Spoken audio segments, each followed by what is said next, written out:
All right, hello. Wow, it's actually 11:11 a.m. as I'm recording this. So hopefully that's a good sign for doing a nice numerically synchronistic astrology video, although I'm just talking into a Zoom recorder right now with no video. Um, yeah, so it's Thursday, January the 12th, and Mars is stationing direct in Gemini, and that is the topic for the video today. I was also looking at Venus in Aquarius, which is applying to Saturn and is also in a trine to Mars by a orb of 4 degrees right now. So one of the things that's happening in this is there's an aspect between Mars and Venus as well, which gets is part of the conversation. And I was also just thinking about making a Venus and Aquarius, Venus Saturn video, but then the fact that Mars is basically stationing direct pretty much right now as I'm making this video, it sort of seems like the thing to take priority on. And I already made a bunch of Mars in Gemini videos, Mars retrograde Gemini videos, and I talked about Al Pacino and Charlie Day having Mars in Gemini. And one of the things I was trying to get at with Gemini is the whole, if you look at the image of the twins, or what Gemini stands for is communication, and there being a kind of a multiplicity, maybe a multiplicity of different perspectives and all that. Is that often there's a kind of a dialogue, right, that happens, a kind of a conversation, a kind of a back and forth. And however, though, there's some other side of the dialogue thing, which is there's dealing with things that are kind of like limits and isolation and stuff. And I think that kind of comes in with Venus applying to Saturn, right? And there's something... there's this kind of issue that comes up where in that if there's, it's like, how to what extent is solitude and isolation necessary, and then to what extent is a dialogue or a conversation necessary, and there's a kind of often in a spiritual circles a prioritization of silence and stillness and stuff like that as being, I mean, it's a kind of a supportive meditative kind of process to quiet out and not give into the dialogue chatter of the mind.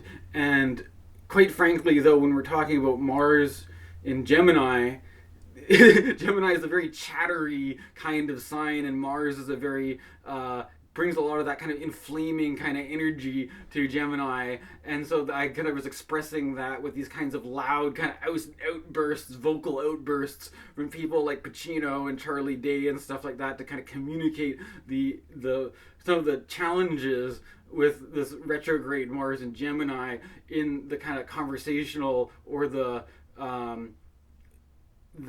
relationships between different parties or whatever, like, and you can see it more in a social thing with Gemini, I think, right?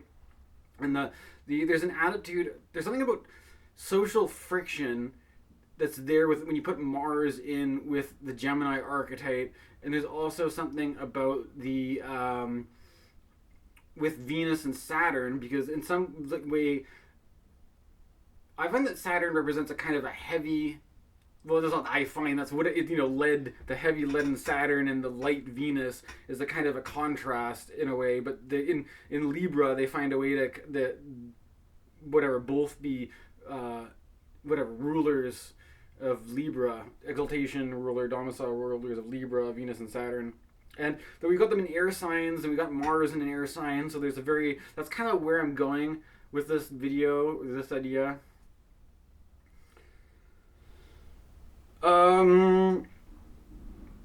But yeah, the thing about the problem about the dialogue, the dialect, is like, first of all, I'm just one guy talking to myself, making these videos, and one of the things that I wanted to do was to, like, see what if I could stir something up and what kind of response I'd get. I did have a friend of mine the other day comment and sort of say that he liked the videos I was doing and encouraged me and stuff like that. And so it's not, yeah, I'm gonna get some support is pretty good, encouragement and whatnot. But the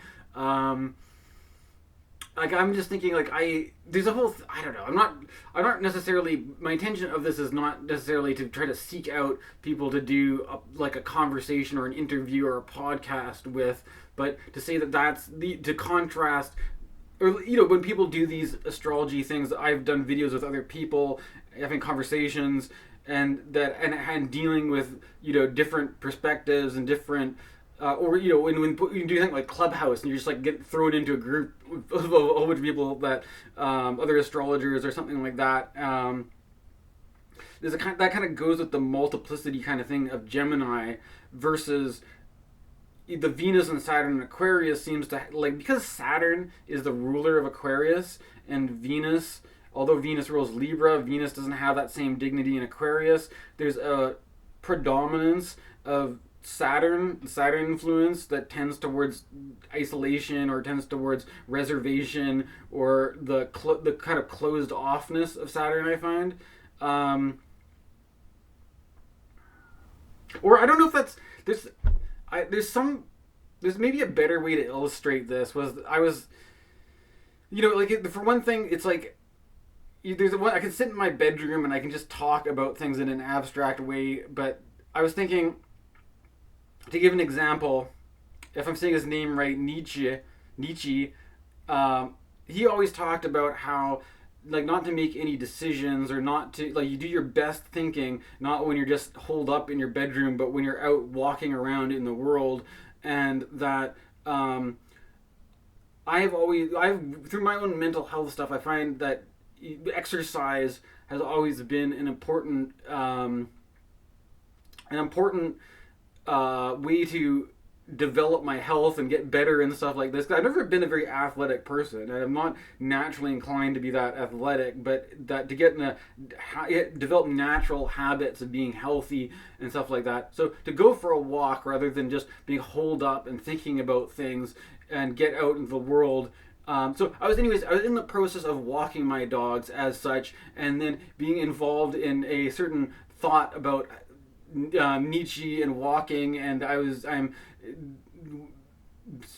ordered some books, including some Nietzsche, to try to read for the first time, and then the tensions of, like, do I really want to read Nietzsche, and then the religious or the spiritual angle maybe being more important, and trying to weigh these kinds of things out. And then the thing is, when there's also this thing that happens when you're walking in the suburbs, where it's like sometimes there's a lot of people walking, and then sometimes it's more, it just kind of feels like you're walking through a barren, kind of like there's nobody around except for the one person who's like down the block, and it's this sort of like the kind of feeling of being the only two people walking towards each other. And in this case, the other person was a Muslim woman pushing a stroller, wearing like the hijab and everything. And there was something about the, like, I was wanting to like bring in with Venus and Saturn this kind of thing about like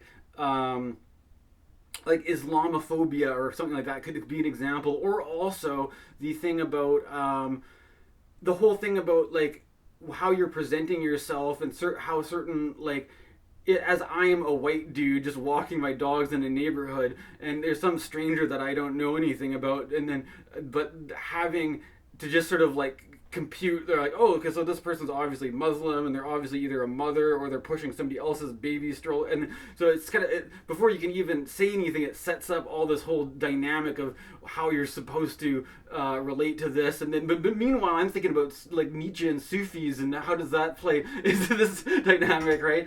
And then with the Venus influences, that the person pushing the baby stroller actually politely says hello to me, and then, you know, and then.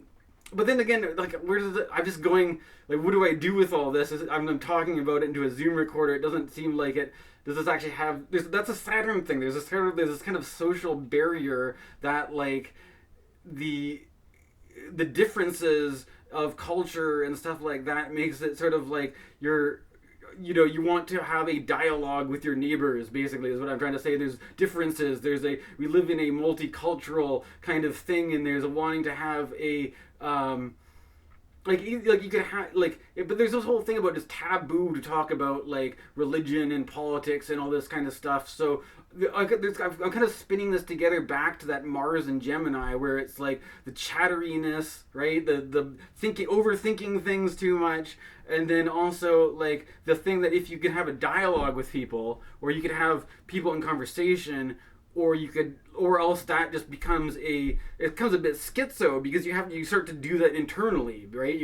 You say, like there's like, I'm not like that, I don't know. I wouldn't identify that much that I'd want to like have to wear a certain religious garb around all the time. So I don't identify myself as that. But then there might be other people who are more, living life just purely for to get rich or something like that, and that makes me want to, whatever, put on some sort of a virtuous thing, like, oh, I don't want to just chase money or something. You know what I mean? But I can look at both of these things as kind of like polarities or extremes that are in dialogue with each other or something like that. And yeah, I don't know. I guess that's kind of where I'm going with this one when I'm thinking about a dialogue of multiple perspectives in like a neighborhood of different cultures, and then the Venus and Saturn influence and the air influence, and wrapping that all in together. That's kind of where I'm going with it right now.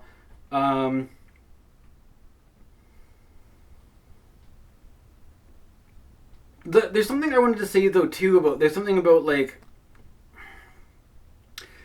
I made all these videos that were kind of like anti-capitalistic or whatever, or trying to put forth this kind of attitude, because I don't like the entrepreneurialism that permeates the whole spiritual marketplace and everything, or the hustle culture and all of that. But there's something like, there's this thing that they talk about where there's like two sides to every coin, and it was like, there's something about like leaning in that direction, that like at the same time I was listening to this band 100 Gex, and that they had songs like Money Machine, and I kind of just like, I listened to Money Machine and I kind of feel like, if anything, it's kind of satirical, and if you watch the music video, it's kind of like, it's not that hard to sort of like see what kind of angle they're playing it or whatever, that it's not just straight about like bragging about having a big truck that's a money machine. There's a satirical element in it. But then there's this thing about 100 Gex, the more like, most of their music is also kind of about this hustle culture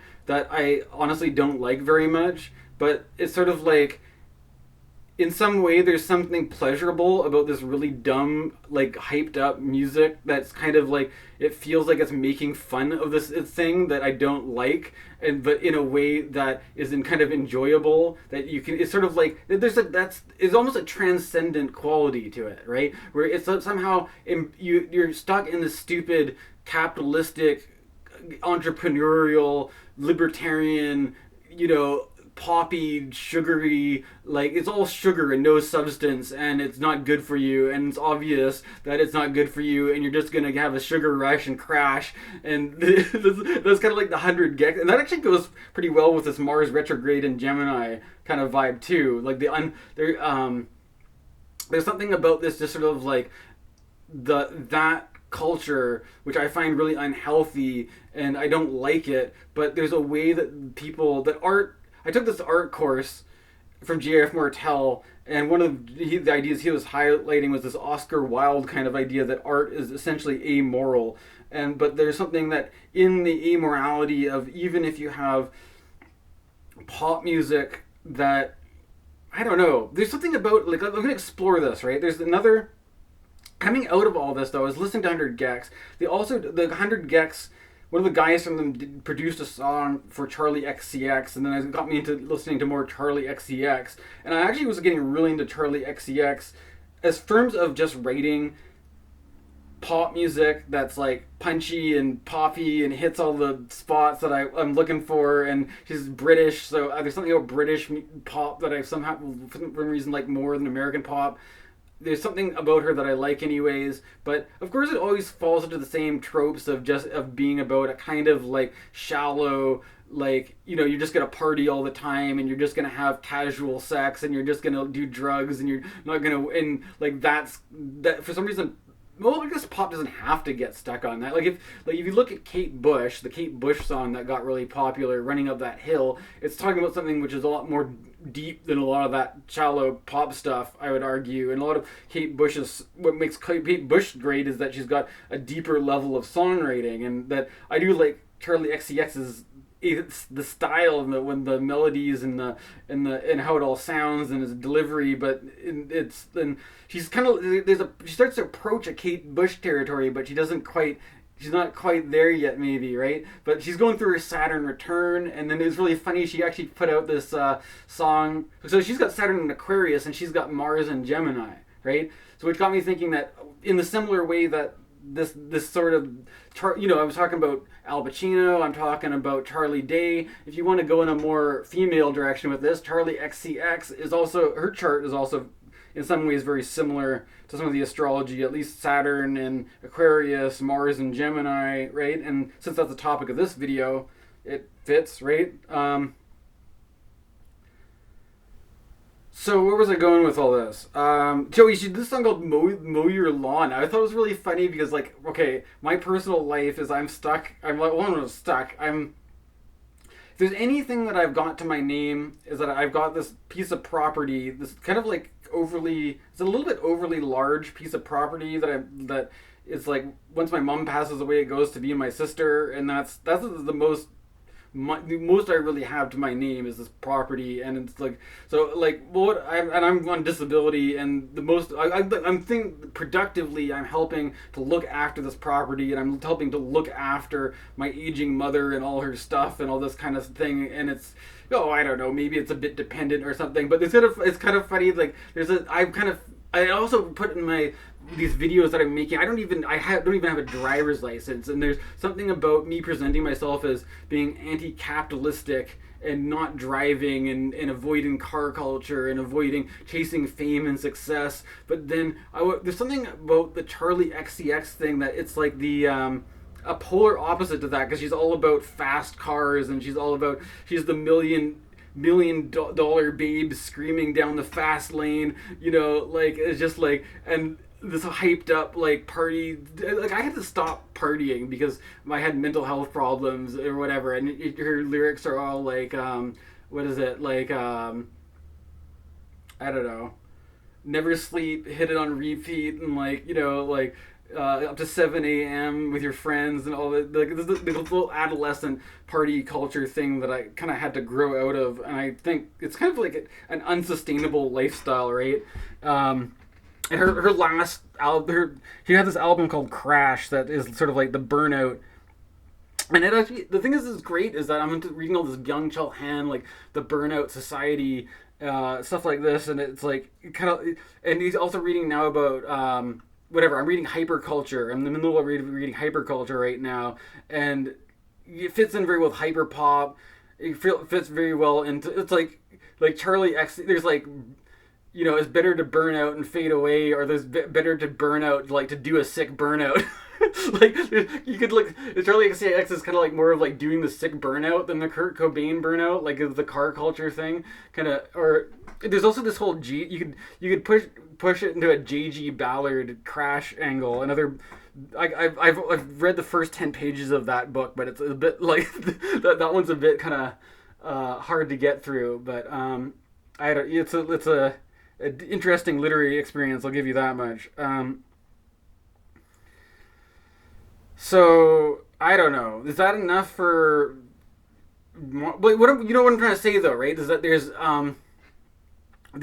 something. I also like playing car video games. For some reason, I've got this. There's something about, like, I don't drive, and I don't really. There's something, I've got a problem with driving, but there's something I'm attracted to women who are writing songs about fast cars that I can put on the background where I play a video game where I'm racing really fast, and then I kind of there's something about that. But I like it as a simulation. Like, if I actually were to put all my money towards, like, it's not, I don't know, like, is that what, like, maybe, maybe somebody else can have the fast car. I don't really care that much about it, right? I don't really care about acquiring all the fast cars, but there's something, if I start positioning myself, if I start positioning myself in that position, there's the other side of the polarity that takes the form of like a pop singer who likes fast cars, and then I'm and then in the midst of all this too, I have to say that I make music, and that's part of the reason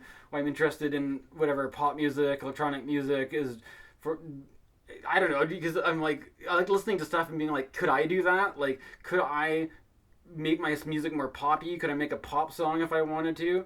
And what would I? And then I don't know if I really want to be a pop star though. But my one of the things I wanted to bring up with Venus and Saturn and Aquarius is that ever since I started making these astrology videos, I had a practice of making electronic music that has been kind of put on hold for a while. And I actually really like making electronic music, but once I started getting involved in this certain sort of creative process, it sort of just consuming a lot of my brain power to think of like, okay, I guess I'm doing this. I guess I'm making astrology videos. What am I going to do next? And working out my ideas and what I'm going to say, and I'm just getting involved in that creative process. And then the whole world of, I mean, I guess I could make some. Oh, I have been making some music. I haven't been completely avoiding it, but it's just not. I haven't switched on my modular for like a week or two because there's something about all those cords and wires and flashing lights and trying to figure out what CV modulation I want to do that I just don't want to think about it right now. And I'm like, but with Venus and Saturn, it's like I think what I'm trying to say with Venus and Saturn is that maybe there's certain times when it's okay to put certain things on the back burner, to put certain things on hold, or that creative processes have a kind of on and off kind of quality, or you have to have a rest period, right? And that it's okay to take a break. It doesn't mean you're giving up forever, right? And that's the same thing about taking a break from doing astrology videos, is that in the problem with this YouTube thing is that your channel does better if you're just consistently pumping out stuff all the time, right? But if you need to take a break, I mean, we live. It's like the whole there's this Byung-Chul Tan idea that it's like it's impossible to quit anything, or it's impossible to complete anything. That like if you have if you have software, that there's no final version anymore, that there's always a new patch, there's always an update, there's always an add-on, or that if you have you're never going to be complete. You're never going to have the final computer. You're never going to have the final car. You're never going to have the final anything. That you're going to have to upgrade it, and you're always going to have to get the new one. You're always going to have to, keep get new training. You're going to or move on to the next. There's but there's this. Although it kind of reminds me of I was listening to this podcast earlier today where they're talking about how in spirituality it's always like, one initiation after another, and you have to keep going, and you have so maybe it's a bit, but there's something about the spiritual path, and there's something about the entrepreneurial path that should not be equated one to one, I should say, right? And you should not be just because, or people would say just because the spiritual path is, chop wood, carry water, then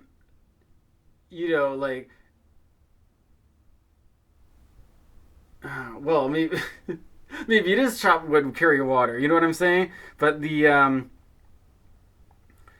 it's all about the context in which you're applying these ideas, and that I think in a lot of cases they may be misappropriated to serve certain ends, and that you have to be careful with how you're applying them, I suppose, right? Or that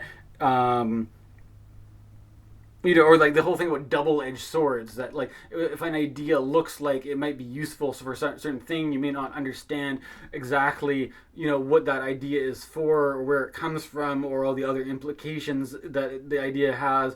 And so once you start doing one thing, you realize that you've kind of gotten yourself into a huge mess you didn't consider, because it's not as simple as just as it may have appeared initially, right? So.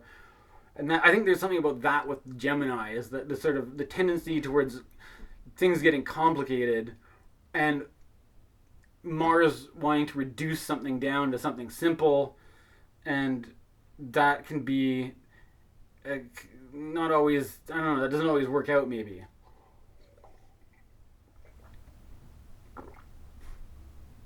Because you also have to remember what happens after Gemini. You get Mars in Cancer, where Mars is in its fall. So and that's another thing. If we're going to be talking about Mars going direct, one thing you have to understand too is that the next thing we have lined up for Mars, once Mars makes it a Gemini, is Mars in Cancer, which is not Mars in its ideal position. It's a more of a we're heading. We're not out of the woods yet in terms of Mars stuff, and Mars stuff creating issues. And the things I have actually kind of been enjoying this Mars in Gemini. And I don't know. Well, this is my attempt to talk about it anyways. Hopefully you enjoyed this video. All right, thank you.